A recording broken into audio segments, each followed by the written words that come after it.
अस्मद्गुरु परमगुरु यतिवरपूर्णो शयामुनं रामं पद्माक्षणादसरजित्सेनेतरमारमावतीं वन्दे वन्दे बृन्दावनजनं वल्लवीजनवल्लभं जयन्ती सम्भवन्तां श्रीमान् वेङ्कटनाथार्य सवितां सदाचार्योगे सन्निधत्तां सदा हृदि लक्ष्मणमुनिर्गृह्णातु मामकं प्रसादेतु स्वाधीनपद्यां श्रुतिम् मूले निविश्य महतान् निगमद्रुमाणां मुष्णन् सुतारकवयं धृतनैकदण्डः भक्तजनमानसराजहंसः रामानुजशरणमस्तु स्वयं नः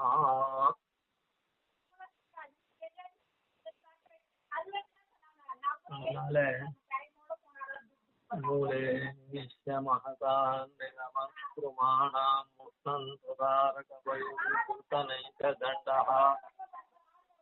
रङ्गेश भक्तजनमानसराजहंसः ராமானுஜனுக்கு இந்த மரத்தடியில உட்கார்ந்துட்டு பிரதாரக பயத்தெல்லாம் போக்கடிக்கிறார் அப்படின்னு சொன்னதுக்கு ராஜஹம்சம் இருக்கு, அதை திருஷ்டாந்தமா காண்பிக்கிறார்.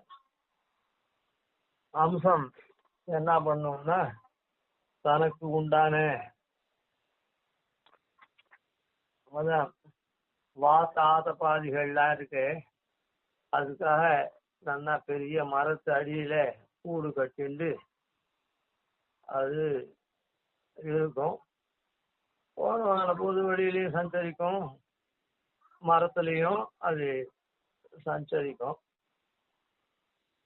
அந்த ராஜஹம்சமா ராமானுஜனை இதுல வர்ணிக்கிறார். இந்த மாதிரி அந்த மரத்தடியில இருக்கிறதுனால ஹம்சம் இருக்குது. ஹம்சம் சாரகிராகி, அதனால சாரத்தை எடுத்துக்கொள்றவர். அதனால்தான் மூலே நிவிஷ்யா அப்படின்னு சொல்லியிருக்கு. மூலமந்திரத்தினுடைய பெரிய அர்த்தத்தை தெரிஞ்சவங்க அம்சம் சாரகிராகி. அது ரொம்ப அப்புறம் அம்சம் வெள்ளையா இருக்கும். அந்த மாதிரி வெள்ளை உள்ள தூய்மை மனம் படைத்தவரா இருக்கக்கூடியவர். அதனால இந்த இடத்த ராமானுஜர அம்சத்தோட ஒப்பிடுறார். அம்சம் எங்க இருக்கும் அப்படின்னா மானசரோவர்னு இருக்கு, அந்த இடத்துல இருக்கக்கூடியது. நல்ல பொய்கையில, தூய்மையான பொய்கையில இருக்கக்கூடியது. இது இந்த அம்சம் எங்க இருக்கார் அப்படின்னு சொன்னா இந்த மாதிரி பயத்தெல்லாம் போக்கடிச்சு எங்க இது ஒரே கூடியதா இருக்கு அப்படின்னு சொன்னா ரங்கேஷ பக்த ஜனமானச ராஜஹம்சா. ரங்கேஷ பக்த ஜன மானச ராஜஹம்சா, ரங்கநாதனுடைய பக்த ஜனங்களா இருக்கக்கூடிய அவர்களுடைய மனசாகிற மானச சரஸ், அவளுடைய மனசுதான் சரஸ். அவ எப்படி ரங்கேசனுக்கு பக்த ஜனங்களா இருக்கா, அதனால அவ எம்பெருமானுக்கு ஆட்பட்டுவாளான்றனால ரொம்ப இதுவா இருக்கக்கூடியவா. எம்பெருமானுக்கு ஆட்பட்டவாள் மூல மந்திரத்துல அனன்ய சேஷத்துவம் தானே சொல்லிருக்கு. அதனால அப்போ அவ தோஷமற்றவாள தானே இருக்கா. அதனால ரங்கேஷ பக்தஜன மானசராஜன் அந்நிய சேஷத்துவம்லாம் கலசாத மற்றுமோ தெய்வம் உலகன் இருப்பாரோடு உற்றிலேன் அப்படின்னு இருக்கக்கூடியவாராச்சே.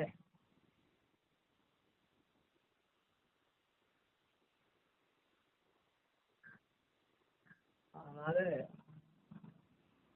இந்த இடத்துல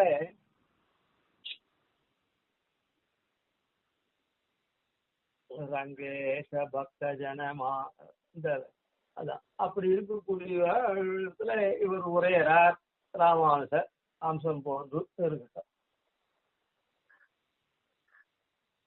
இந்த ரங்கேஷ பக்தஜன அந்த மனசு யாருடைய மனசுல உரையக்கூடியவாள்? ரங்கநாதன். ஏன்னா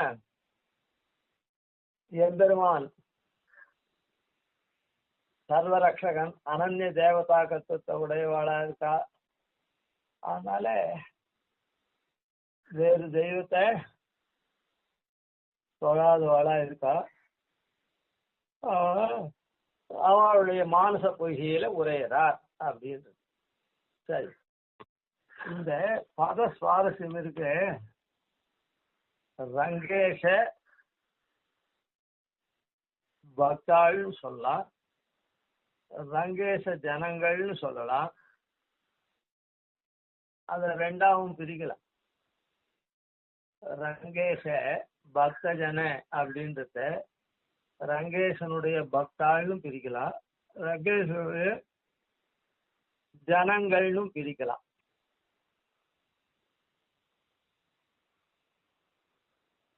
அதே மாதிரி ரங்கேஷ பக்தாள்னு சொல்லலாம்,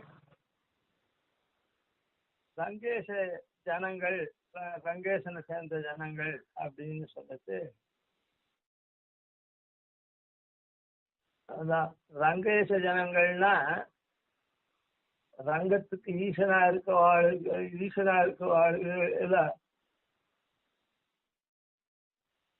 அவனுக்கு ஆட்பட்ட ஜனங்கள்னு சொல்லலாம், இல்ல ரங்க ஜனங்கள்னு சொல்லலாம். இந்த ரங்கேசன்றத அதாவது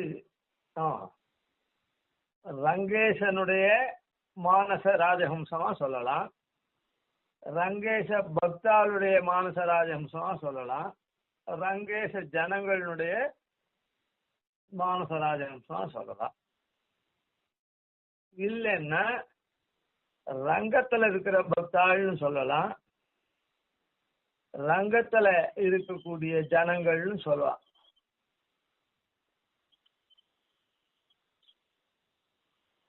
இது என்ன இது அப்படின்னு சொன்னா, ஸ்ரீபாஷ்யக்காரர் ரங்க ஜனங்கள்னு சொன்னா என்ன, ரங்கேஷ ஜனங்கள்னு சொன்னா என்ன அப்படின்னா, ரங்கத்துல வசிக்கக்கூடியவாளும் ஜனங்கள் தான். வசிக்கிறதெல்லாம் ஜனங்கள். அது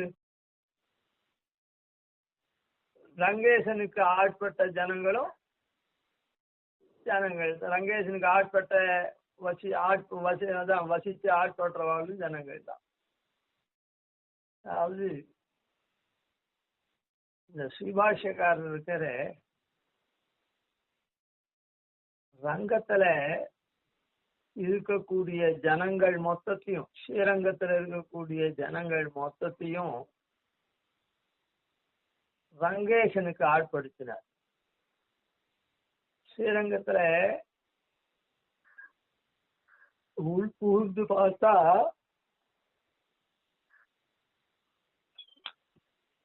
நிறைய வைஷ்ணவர்கள், பிராமணால மாத்திரம் அவர் கைங்கரியத்துக்கு, பிராமணால வைஷ்ணவர்களா இருக்கவரை தான் கைங்கரியத்துக்கு வச்சார் அப்படின்னு இல்லை. சங்கத்துல இருக்கக்கூடிய மற்றைய அத்வைத்தம் அந்த மாதிரி இருக்கக்கூடிய சேர்ந்தவாளை கூட அங்க அவர் கைங்கரியத்துக்கு, ராமானுஜர் காலத்துக்கு அப்புறம் தானே துவைத்தம் அப்படின்னு. அதான் அதுக்கு முன்ன இந்த விசிஷ்டாத்வைதத்தை சேராதவாளுக்கு கூட அப்படி இருக்கக்கூடிய கூட கைங்கரியத்துல ஆட்படுத்தினார். அவளுக்கு இல்லாமல் கோவில்ல கைங்கரியம் கொடுத்தார். அதனால ரங்க ஜனங்கள் அப்படின்னு சொல்றது அவளுக்கு ஒரு நல்வாழ்வு கைங்கரியம் கொடுத்ததுனால இந்த லோகத்தினுடைய வாழ்வும் நடக்கிறது, அவளுடைய குடும்பங்களும் வாழ்ச்சி பெறது, வேலை கிடைச்சி கைங்கரியமாகிற இது கிடைச்சி அதுக்கு உண்டான பெருமாள் ஊழியன் சங்கல்பிக்கிறாரு. அதனால அந்த குடும்பங்களும் செழித்தது. அதே சமயத்துல அது பகவத் கைங்கரியமாவும் பகவானுக்கு ஆட்படும் மாதிரியும் பண்ணார். அதனால ரங்க ஜனங்களுடைய அது மாத்திரம் இல்ல, ரங்கத்தை இருக்கக்கூடிய அதாவது கிருஷ்ணன் இருக்கானே, அந்த கிருஷ்ணன் அவன்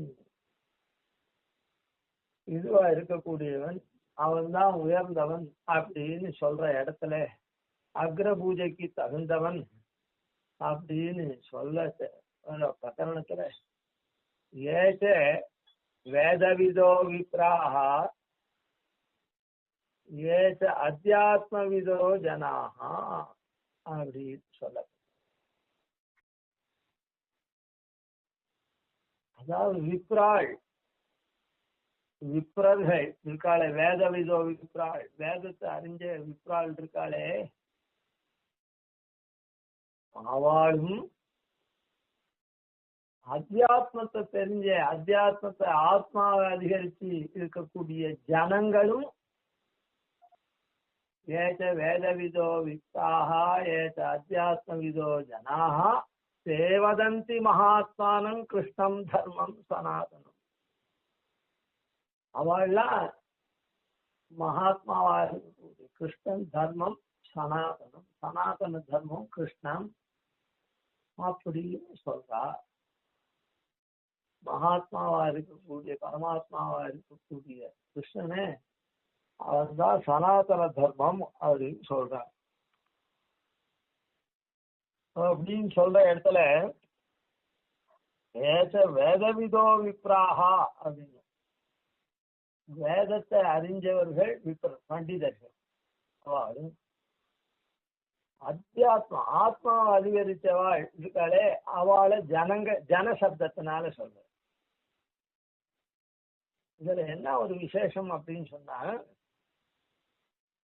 வேதத்தை அறிஞ்சவாள் விப்ராள் பண்டிதாள். ஆனா அவ அத்தியாத்மம் வித்தா சொல்ல முடியாது. வேதத்தை அதிகரித்து வேதத்தை கர்மாக்கள் எல்லாம் பண்ணி நிஷ்ட உடையவாளா அப்படி இருந்து வேதத்தினுடைய அர்த்தங்கள்லாம் தெரிஞ்சு அவ வேதப்படி ஒழுகிறவாளா இருந்தா கூட அந்த அத்தியாத்ம வித்துன்றது என்னன்னா இந்த ஆத்மாவை அதிகரிக்கிறது, ஆத்மாவை பத்தி தெரிஞ்சுக்கிறது. ஆத்மதாசியம் ஹரே சுவாமியம் அப்படின்றத யார் தெரிஞ்சுட்டு அதனால அந்த தாசத்துவத்துக்கு தகுந்தா போல சரணாகதி பண்றாளோ எம்பெருமானத்துல அத்தியாத்ம வித்து.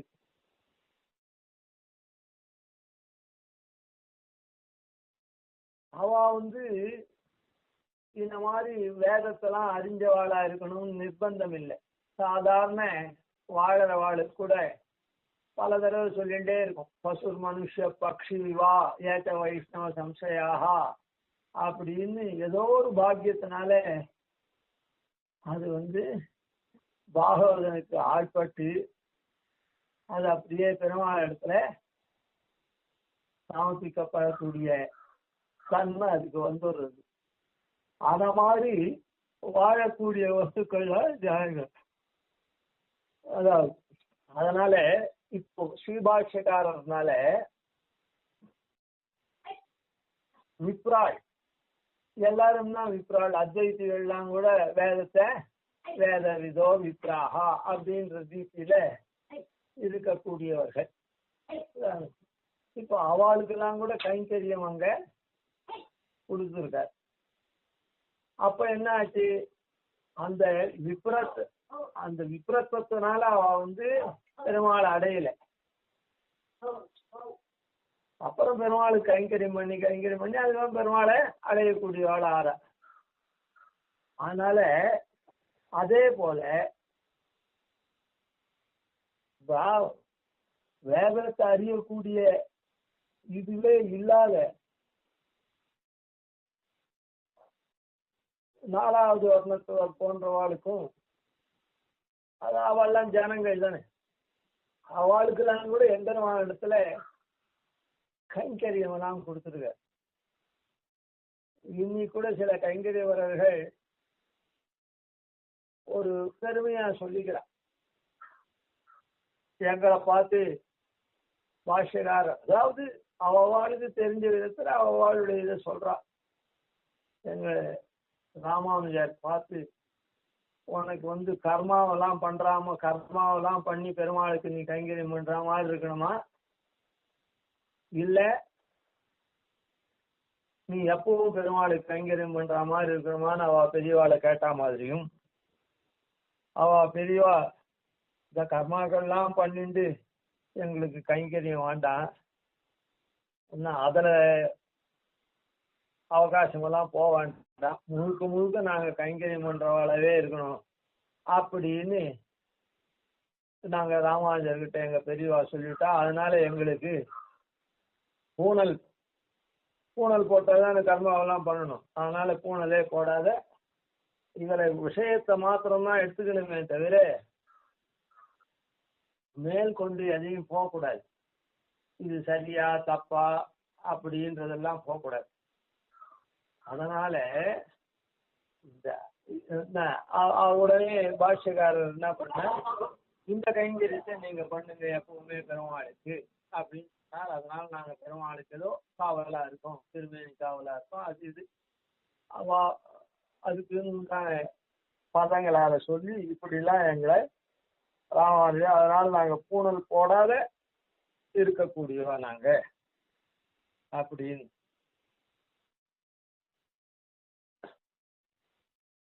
இதுல இருந்து என்ன தெரியுதுன்னா, அப்படி பூனல் போடுறதுக்கு இல்லாத வாழை கூட அதாவது பெருமாளுக்கு நெருக்கமான கைங்கரியத்தெல்லாம் கொடுத்து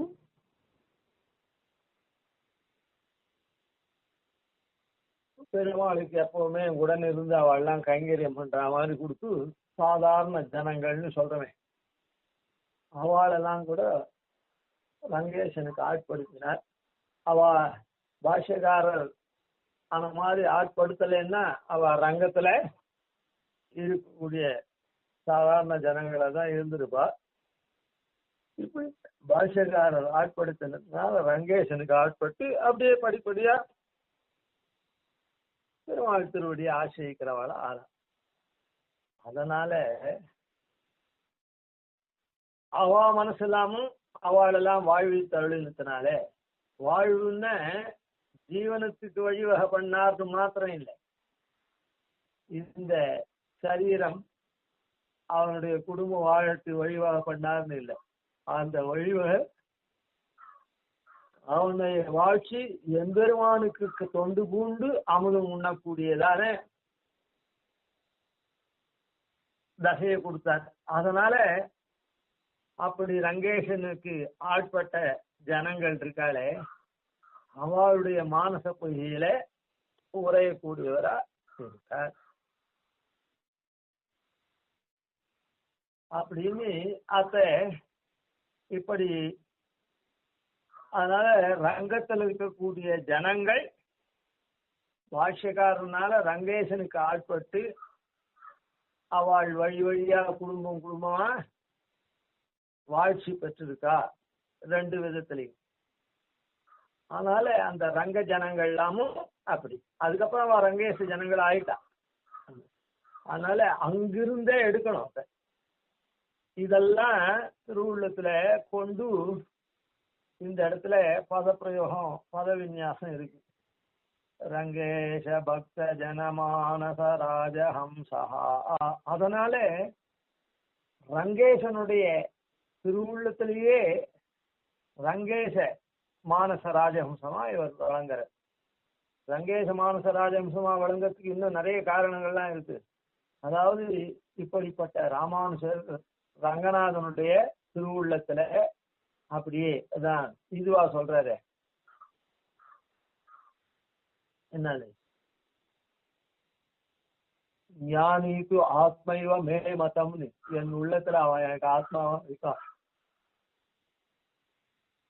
ஞானியாகப்பட்டவன் அப்படின்னு கண்ணன் சொல்றானே, அந்த மாதிரி எல்லாரும் பெருமாளுக்கே ஆட்படணும் அப்படின்னு அந்த மருளற்ற தேசிகர் வானுகப்பாரிந்த வையம் எல்லாம் இருளற்று இறையவர் இணையடி பூண்டிட எண்ணுதலால் அப்படின்னு சுவாமி தேசிகன் சொல்ற.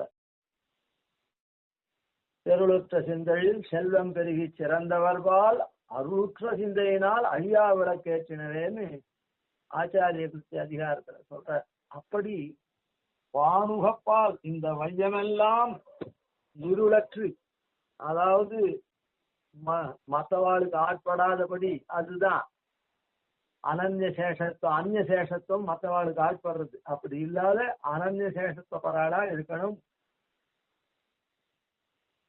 அப்படின்னு வையமெல்லாம் வானுகப்பால் பெரிய உகப்பு கொண்டு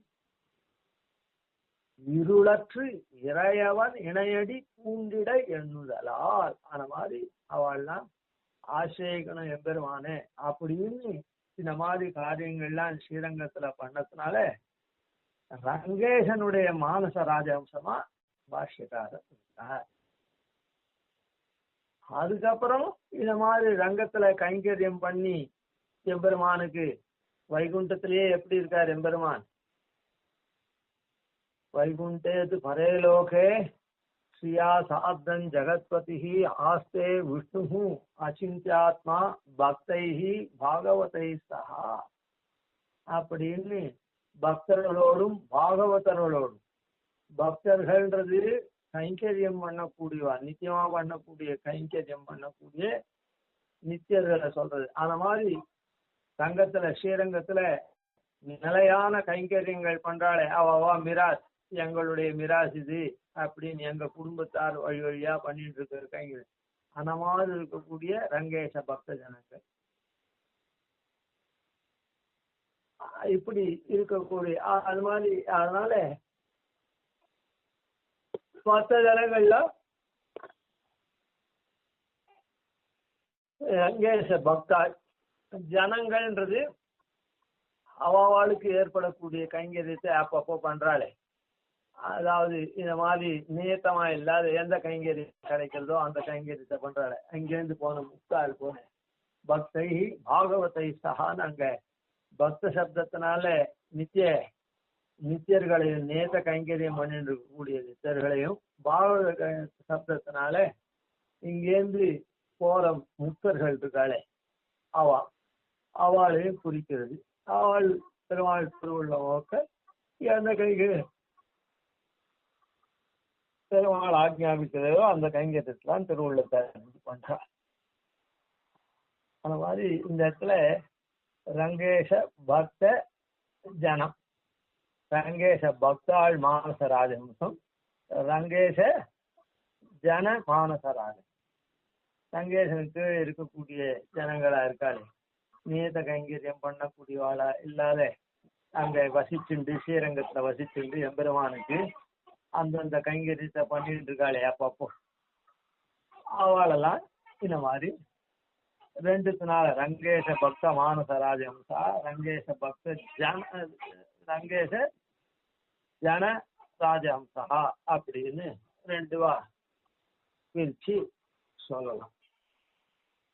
அதுக்கப்புறம் பொதுவா இந்த ரங்கேஷ பக்தஜன மானச ராஜஹம்சா அப்படின்றது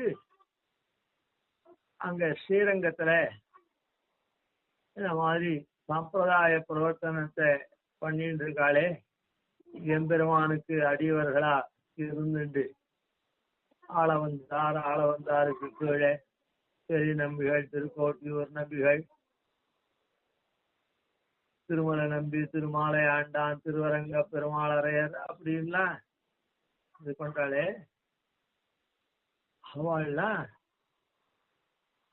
ஆளவந்தார் திருவுள்ளப்படி ராமானுஜனே சம்பிரதாய பிரவர்த்தனத்துக்கு ஆளாக்கணும் அப்படின்னு பெரிய நம்பிகளை பிரார்த்திக்கிறார். ரங்கநாதனும் பெரிய நம்பிகளை நியமிக்கிறான், ராமானுஜன சம்பிரதாய பிரவர்த்தனை ஆக்கணும். அதுக்காக பெரிய நம்பி இங்க வர. அதனால இந்த விதத்திலையும் இந்த தனிப்பட்ட விஷயத்துல இப்போ நாம மொத்தத்திலே சொன்னோம். இப்போ ரங்கேசன் ராமானுஜனே இந்த மாதிரி திருவுள்ள பத்தினத்தினால ரங்கேஷ மானச ராஜஹம்சா அப்படின்றது. ரங்கேஷ பக்தஜன மானச ராஜஹம்சா அப்படின்றது. இப்படி எல்லாரும் ஒரு மிடரா திருவரங்கத்துல சம்பிரதாய பிரவர்த்தனம் பண்ணணும். சம்பிரதாயத்தில் இருக்கக்கூடியவர்கள் எல்லாரும் ராமானுஜனை ஒரு மிடரா இது பண்ணணும், சம்பிரதாய பிரவர்த்தனை ஆக்கணும்னு அவ மனசுலயும் ராமானுஜர் இருந்ததுனால ரங்கேஷ பக்தஜன மானச ராஜஹம்சா அப்படின்றது. அப்படி தூய்மையா இருக்கக்கூடிய ஆச்சாரியர்கள்லாம் இந்த மாதிரி ராமானுஜனை அவ உள்ளத்துல வச்சு அவர் இது பண்ண. அதுக்கு மேல பெரிய நம்பிகளை ரங்கேஷ பக்தஜன சொல்லலாம். காரணம் என்னன்னா, அவர் ஒரு தடவைக்கு 2 தடவை இங்கிருந்து காஞ்சிபுரம் வந்து அந்த பாஷகாரரை வாரி ஆக்கினார். அவருக்கு அவருடைய திருவுள்ளத்துல இவர் ரொம்ப ஒப்புயர்வற்று விளங்கினதுனால, அவர் திருவுள்ளத்துல இவர் எப்பவும் இருந்ததுனால, அதனால ஆச்சாரியனுடைய நியமனம், பாகவதாருடைய நியமனம் இதெல்லாம் சிரசா கொண்டு அவர் எழுதினாரே. அப்படிப்பட்ட பெரிய நம்பிகளுடைய திருவுள்ளத்துல உரையக்கூடிய மானச ராஜஹம்சம் அப்படின்னு இப்படி பலவாறாக இவரை ரங்கநாதனுடைய திருவுள்ள மானச ராஜஹம்சம் ரங்கநாதனுடைய அடியவர்களுடைய மனசுலையும் மனசாகிற மானச சரசிலையும் வாழ்ந்த ராஜஹம்சமா ஆவார். அதனால இந்த ஆளவந்தாருடைய சிஷ்யால் எல்லாருக்கும்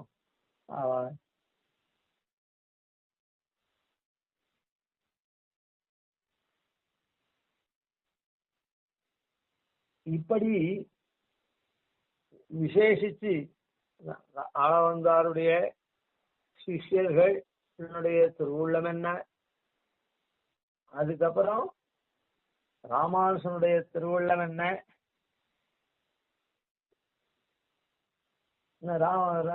ராமானுஜனுடைய இல்ல ரங்கநாதனுடைய திருவுள்ளம் என்ன, பெரிய பெருமாளும் ஆட்சேபமா அதை நியமிச்சு அதுக்கு. அதனால 2 பெருமாளுடைய திருவுள்ளம் பாகவதர்களுடைய திருவுள்ளம் எல்லாத்தையும் கணிச்சிட்டுதான் அவர் காஞ்சிபுரத்துக்கு எழுந்தருளி அப்படி.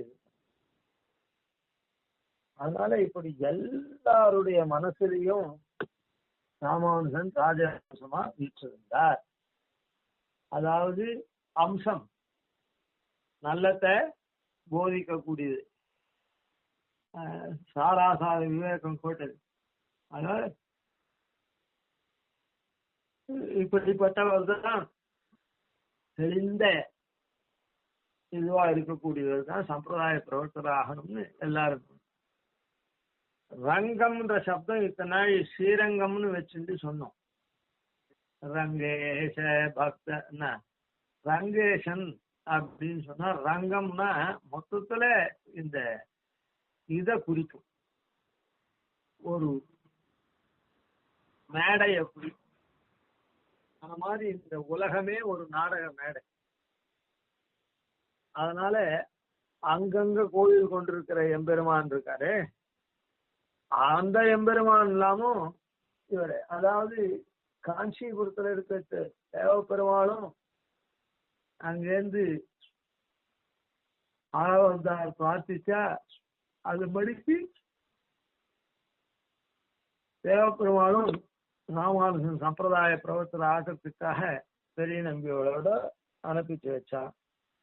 அங்க தேவபெருமாளுக்கு அங்க இப்படி ரங்கத்துல இருக்கக்கூடிய பெருமாள் எல்லாருடைய திருவுள்ளமும். இப்போ பெருமாள்னா தசாவதாரம் எடுத்திருக்கான்னா ராமன் கிருஷ்ணன் இந்த மாதிரி எல்லாருடைய திருவுள்ளத்திலையும் அப்படின்னு இருக்கணும் சொல்றேன். அது போல இப்படி சிவபெருமானிடத்துல இது உண்டு. அதே மாதிரி செல்லப்பிள்ளையை மீட்டுன்னு வந்தார் சம்பத்குமாரனை. இந்த ரங்கத்துல பெரிய கோயில் அப்படின்னு கோயில் அப்படின்றது பெரிய கோயிலா இருக்கக்கூடிய ஸ்ரீரங்கம், இங்க திருவேங்கடமலை திருமலைன்னு, இந்த பக்கத்துக்கு காஞ்சிபுரம் அந்த பெருமாள் கோயில், அந்த பக்கத்துக்கு திருநாராயணபுரம், இப்படி 4 பக்கத்திலையும் இருக்கக்கூடிய அதாவது அந்த பிரதான கஷேத்திரங்கள்ல இருக்கிற எபெருமான்கள்லாம் இவரை அப்படியே தங்களுடைய ஹதயத்துல வச்சுட்டு இருக்காங்க. ரங்கநாதன் தான் இப்ப சொல்லியாச்சு.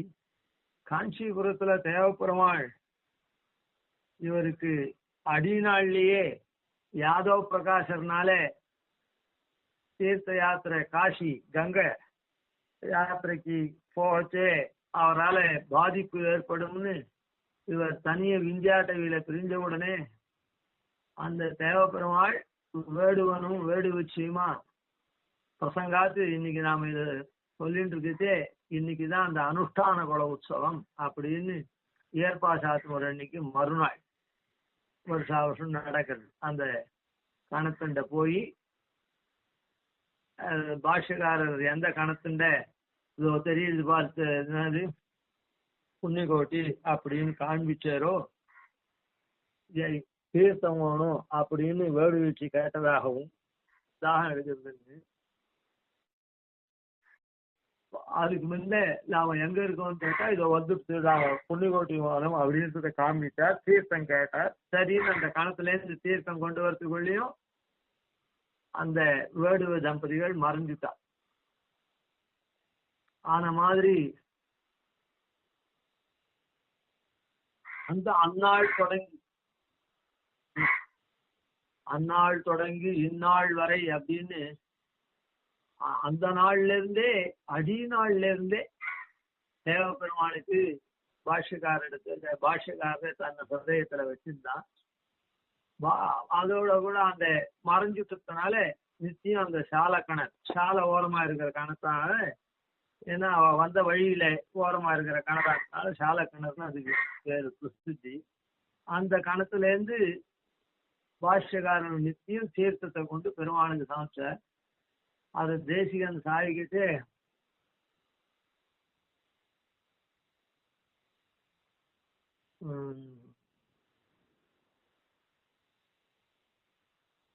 தத்தம் ஏன தயாசுதாம் புனிதினா பீத்வாவி சுத்தம் பய காலேன கரிசைல கிருஷ்ண ஜலதா சாங்ஷாதிகம். அந்த ஸ்ரீபாஷ்யக்காரர் கொடுத்த ஜலத்தை பருகினத்தினால கரிசையில கிருஷ்ண மேகம் இருக்குது. அந்த கரிசையில கிருஷ்ண மேகம் சாதாரணமா கிருஷ்ண மேகம் கேட்கறத கொடுக்கும், அதான் வருஷிக்கும்.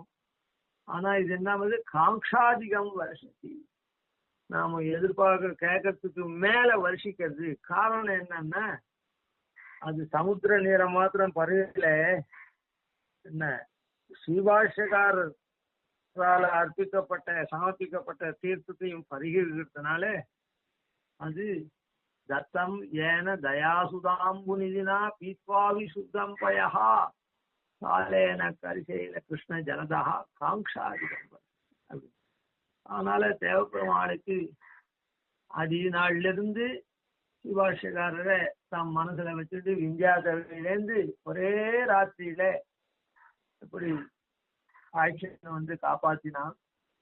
இன்னைக்கும் பாஷ்யக்காரர் கொடுத்த தீர்த்தத்தை பரிகீரத்தினால கேட்டத்துக்கு மேல வருஷிக்க கூடியவனா இருக்கான்.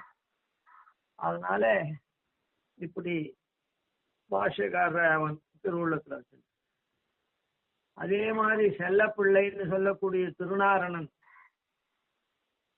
அந்த திருநாரணன் டெல்லியில அந்த அரண்மனையில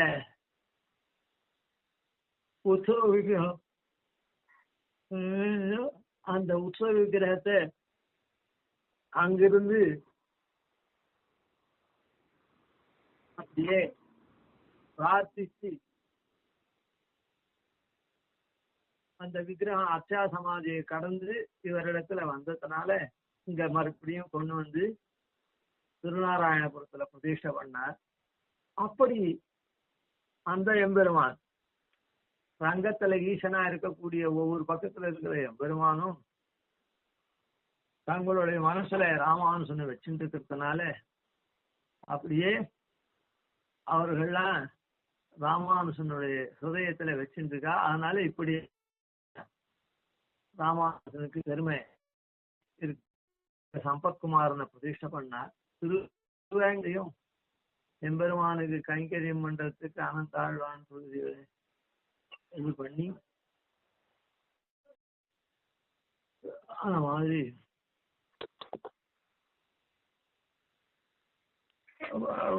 கைங்கரியத்துக்கு எல்லாம் நியமிச்சு திருவேங்கடவனுக்கும்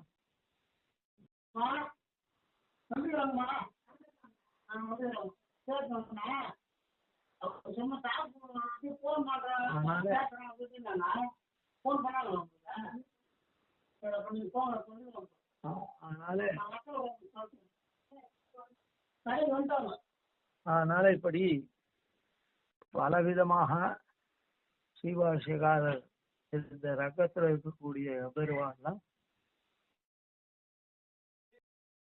எல்லாரையும் உய்விக்கிறதுக்காக.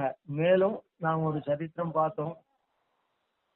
அரையருக்கு நீர் பாடினத்துக்கு நான் ஆடிட்டேன், உனக்கு மோட்சம் வேணும்னா நீ ராமானுஜனை ஆசிரியக்கணும் அப்படின்னு திருநாரணன் சாதிச்ச விற்த்தாந்தத்தையும் பார்த்தோம். இப்படி எல்லாரும்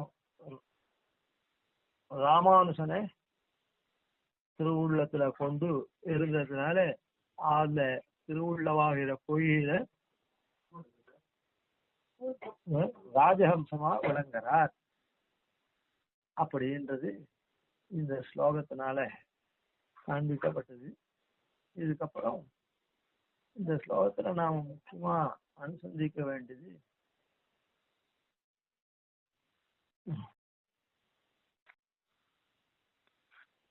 உஷ்ணன் பிரசாரகபயம் திருத்த நைக்கதண்டகா அப்படின்னு சொன்னார்.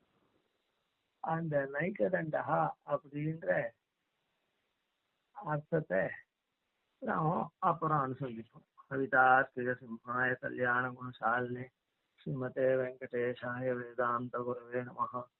ஆதிவன்ஷடகோபாதீனி வர்யான் பஜே ஸ்ரீரங்கபூர்வசர்ஜிதானபதாஸ்யம் ஸ்ரீவத்சவம் திலகம் வந்தே ஸ்ரீகிருஷ்ணதேசிகம்.